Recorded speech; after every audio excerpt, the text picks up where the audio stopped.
Greetings from the past within the time travelers, and welcome back to another episode of The Ladder. My name is Ty, and we left off by Becca and her mother. Well enough.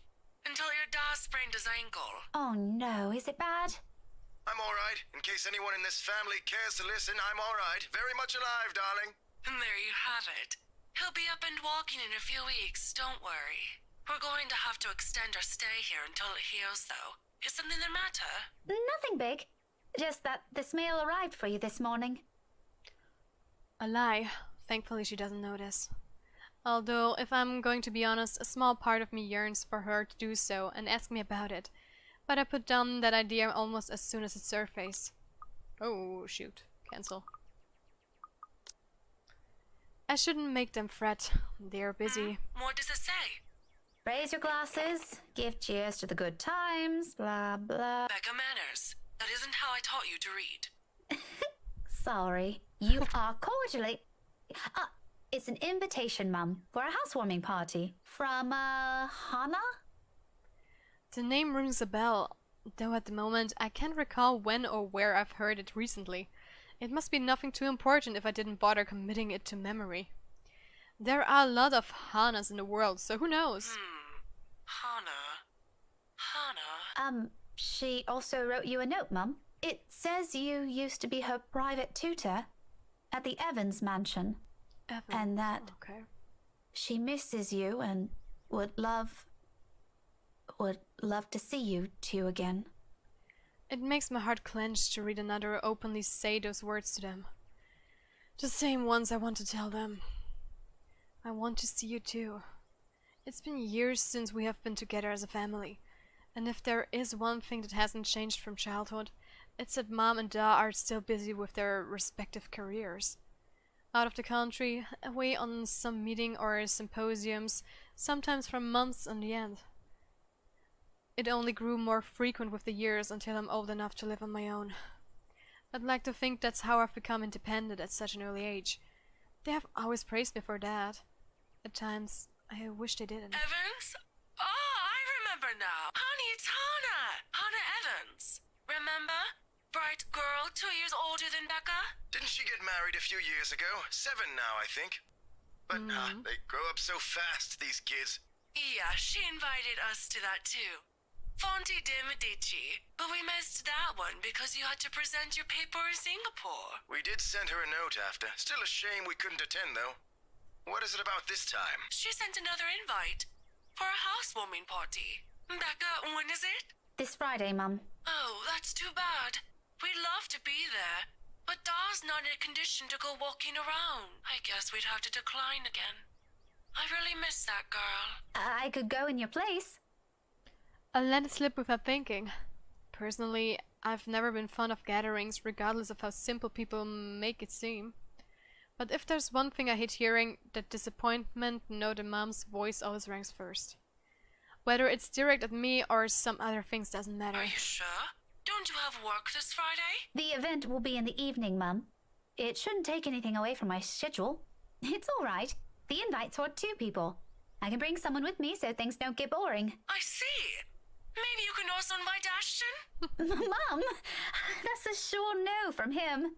He hates attending parties. But I'll see what I can do. If not, I can always bring Isabella with me. You know her. She won't say no if there's food involved. Okay, if it's not going to be a big problem for you, I don't see why not. We owe you this one, darling. No problem, Mum. I'll even say hi to Hannah for you. Please do. And let her know we'd love to see her once we're back in the city. Leave her our number or something. I will. But you know, the 2 of you would have become really good friends. Don't you remember? You met with her once. If my memory serves me right, you were 12 then? This too, I can't recall. It's probably one of those meetings where we only talked a bit before going our ways. If she did leave an impression, I'm pretty sure I would have written about it somewhere, or at least recognize her name. As it is, the only few people I remember clearly from that time in my life is Ashton and Mandy. To some extent. Mom must have sensed my confusion because she laughs. Don't push yourself too hard, darling. Really? It felt like having 2 daughters back then.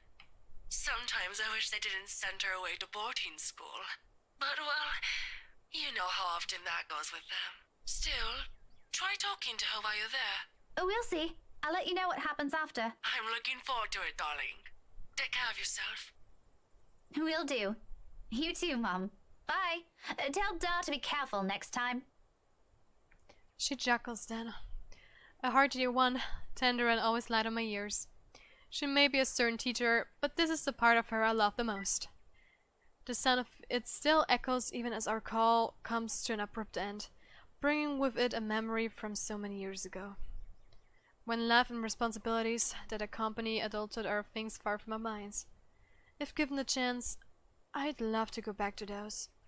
I don't dwell on it though, shaking it all away almost as soon as the memory forms a clear picture in my head. I've always wondered how Isabella can easily pretend everything's normal over a phone call, then bounce back to her usual self immediately after. I've seen her do it plenty of times. For me, it just drains whatever energy I have. And with a whole day of teaching still ahead of me, I can't afford to look exhausted in front of my students. Even for a wee bit, it's never a good example to set. So with another sigh, I put everything at the back of mind and tread back to my room. The rest of my day waits. 15 minutes later, I'm heading back out, dressed for the day, my car, keys in hand. Ordinarily, I don't stop for anything, there's never a need to. That's the beauty of this apartment complex. It's quiet and everyone keeps to themselves. No useless platitudes in the morning, no need to wear a smile on your face, lest other people are nosy enough to ask. Today, however, the morning broadcast still plays from Isabella's room. My brisk pace slows to a stop, and a frown gradually forms in my face. She hasn't left. Of course, this is not unusual. There are times when I've left earlier than she did, like last Friday before their open house. But those days are few and far between. It only happens in the direst circumstances, though the last part of that might be a bit of an exaggeration. However, with what's happened in the last few days, maybe today is one. The death of a friend isn't something anyone can brush off, and for someone like Isabella. Isabella's the kind who gets attached to people easily. With Zachary, Ashton, and I, that has been the case. I can't imagine what she might be going through right now, especially when the woman was someone she owed a lot, despite their training being brief. I've given her the space last night in deference, but perhaps today might be the proper time to check on her. Oh, whatever. I've still got time anyway. Well, let's see. With light steps, I move closer to her door, hand already poised to knock. Still, I don't do so until I hear her answer me. Isabella? Belle? Are you in there? No answer. After a second, I finally knock, lightly, so I don't disturb her, in case she's sleeping and has merely left the telly running last night. Never mind how she never lets that happen. Ever. Waste of electricity and all. I just want to check on you before I leave. Is that okay? Are you going to work today, Belle? Still nothing. I'm about to leave. If you want, I can drop you off. Another round of knocking. Then I'm fishing out a copy of her key from my bag and unlocking the door. She landed years ago after I complained about the mess and offered my help in cleaning up. I thought the gesture was completely unnecessary back then. After all, I could always knock. But she never did bother taking them from me, always returning it or turning away from the conversation whenever I insist. At one point, I simply stopped trying to hand it back to her. Isabella? I'm coming in, all right? Without waiting for her answer, I push the door open and step inside. Her unit's still a mess. Instant noodle cups on the table, a pile of clothes on the side, papers strewn about everywhere, and an unkempt bed, among other things. This much is a given. Will always be a given. I've been here several times already, and I still wonder how she can function like a human being with the place in this state. However, that's neither here nor there. I'm not sure what I'm expecting, but it's certainly not finding an empty flat. Granted, she should have left earlier, far earlier than usual. But she never ever leaves without making sure she's unplugged everything. That's something she doesn't forget to. It doesn't help that her bathroom appears unused this morning. Another habit, and I can only mean she hasn't been here since. Last night? Perhaps even since the morning after Mrs. Cooper's death. Either idea doesn't sit well with me. What with the news we have been hearing lately? The authorities are still trying to find the cause of death for all the victims. Early investigation revealed most of them were employed under Briar Realty Corporation at the time of death. Meanwhile, BRC has refused to comment on this. Journal update. Ah, that's the reason why. Rebecca Gales received a housewarming invitation addressed to her parents that morning. After informing them about it, she checked Isabella's apartment and was shocked to find that she hadn't come home last night. Gathering my wits, I immediately placed a call to her mobile. It rings for a good minute, the sound a comfort in itself, but when another minute rolls by without her answering, well, I'm not a woman prone to panicking. Sudden bouts of temper, maybe, but never panic, despite how I may sound when I'm speaking. And when it ultimately goes straight to her voicemail, I sigh. A sigh is the only thing I let out. The pause doesn't last long enough. In the next moment, my fingers are already moving across the screen, in search of two people who might be able to help. It's Ashton's number I find first and dial. Call it a habit, but even Isabella thinks he's dependable when the situation calls for it. Despite how much they give each other grief, that already says a lot about him. There's Zachary, but around this hour he's probably still sleeping. If he has freelance work, it's very likely he's just gotten himself in bed. Here's the last person I want to bother, if anything. The wait doesn't take long. Soon a click, then Ashton's voice echoes through the receiver, rough and still heavy with sleep. He never did grow fond of mornings. Becca? Christ, what time is it? What's up? Not you, apparently. Good one. Did you call us early just to make that joke? I'm going back to sleep. No, Ash, hold on. This is important. Becca, stakeout last night. Make this quick. I've still got a few hours before the chief bothers me. Sorry, I'll let you go back to sleep after. It's just that... Wait, you were on a stakeout last night? Did I say that? Shit. Forget I said that. Forget I said anything. Forget we had this conversation. Ah, he sounds so cute. I really must say all the voice actors in this game are amazing. And I love Ash's voice the most. I mean, Zachary is very good too, and I love Marianne's singing voice. They are all incredible. So, you have no idea? About what? About what? I also have no idea why we're talking so early in the morning, so there's that. No, will you stop sleep talking or whatever for a second? Belle didn't come home last night. She's gone. Who? Isabella! Wow. Instead of an answer, a brief pause comes after, followed by something blunt and heavy hitting a hard surface and a string of rather colorful curses from him. I think he fell out from his bed. The moment might have been one of the many things I'll keep to myself and remember fondly in the next few days, if things aren't the way they are. When he picks up again, there's no trace of sleep left in his voice. Say that again, from the top. Isabella's gone, Ash. She didn't come home last night. Her flat's empty. She left her telly running. You know she doesn't do that at... Okay, Becca, stop. Calm down first. You're starting to panic. I'm not! You are. Breathe. One person's not going to simply disappear like that. This is Isabella we're talking about. Did you try calling her? What did you think is the first thing I did? She's not picking up. It went to her voicemail. How about Zach? Did you check with him? Not yet. I didn't want to bother him. You know he has trouble sleeping and all that. All right, I'll go ask Zach. I'll call you back. No, wait! He ends the call before I can utter a single word of protest. But for the first time since entering this room, tension is gone from my shoulders and my breathing has eased. The bed creaks as I sink down on it with a sigh. The telly still blares the same uninterested news, and I'm surrounded by clutter. All the same, it feels strangely calm to be here without worry nagging at me. I'll have to apologize to Zachary later for sending Ashton his way this early, but for now, relying on the later for this isn't the wrong choice. It never will be. That's something I won't ever doubt in him, much like his promises. And true to his words, he calls back only a few minutes after the last one has ended. She's with Zach. Oh, I'm so glad to hear that. She could have at least sent a message last night. What are you, her mother? It's one thing to hear that from Isabella, but from Ashton? I don't want to hear anything like that from you. I'm serious. You've got to stop treating her like she's one of your students, Becca.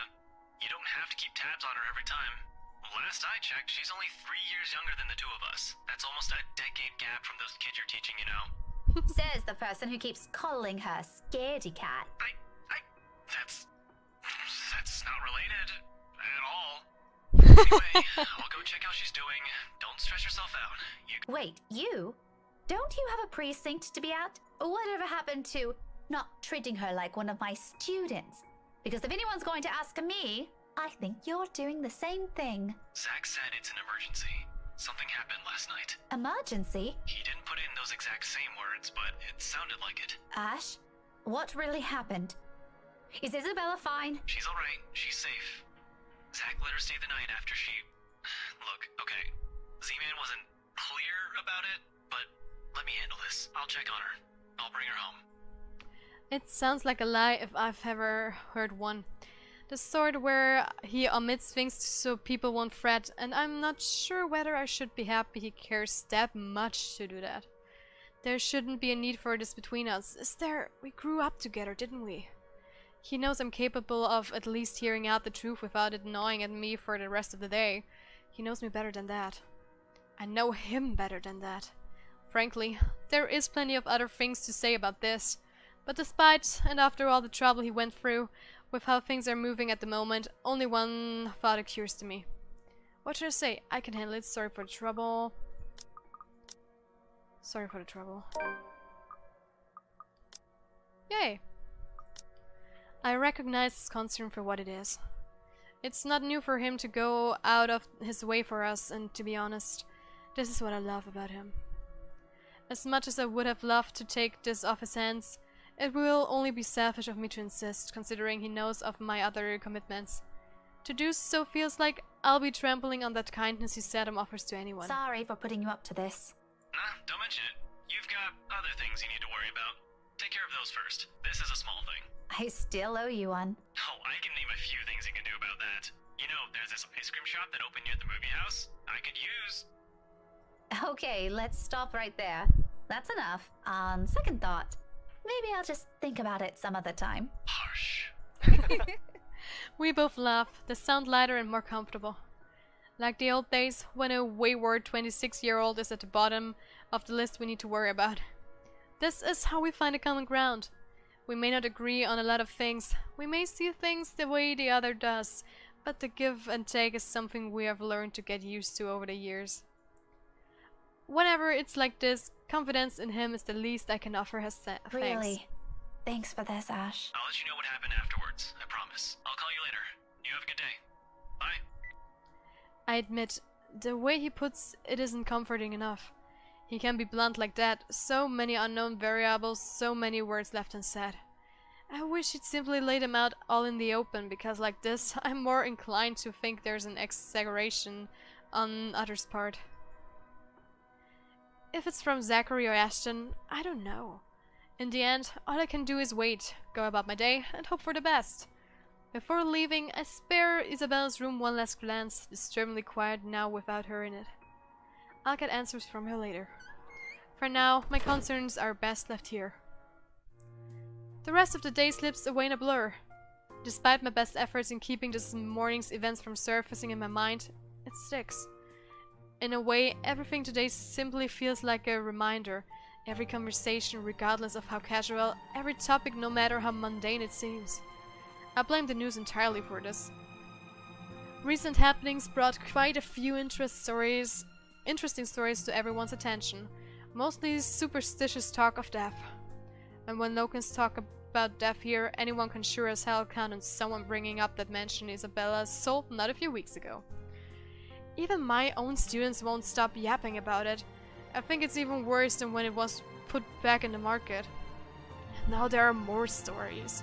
Well guys, that's the first episode. Thank you so much for watching. Leave a like, subscribe to my channel. If you already subscribed, click on the notification bell down below so you get notified when I upload my videos. Share us on all your social media, and I will see you in the future or back in the ladder. High five.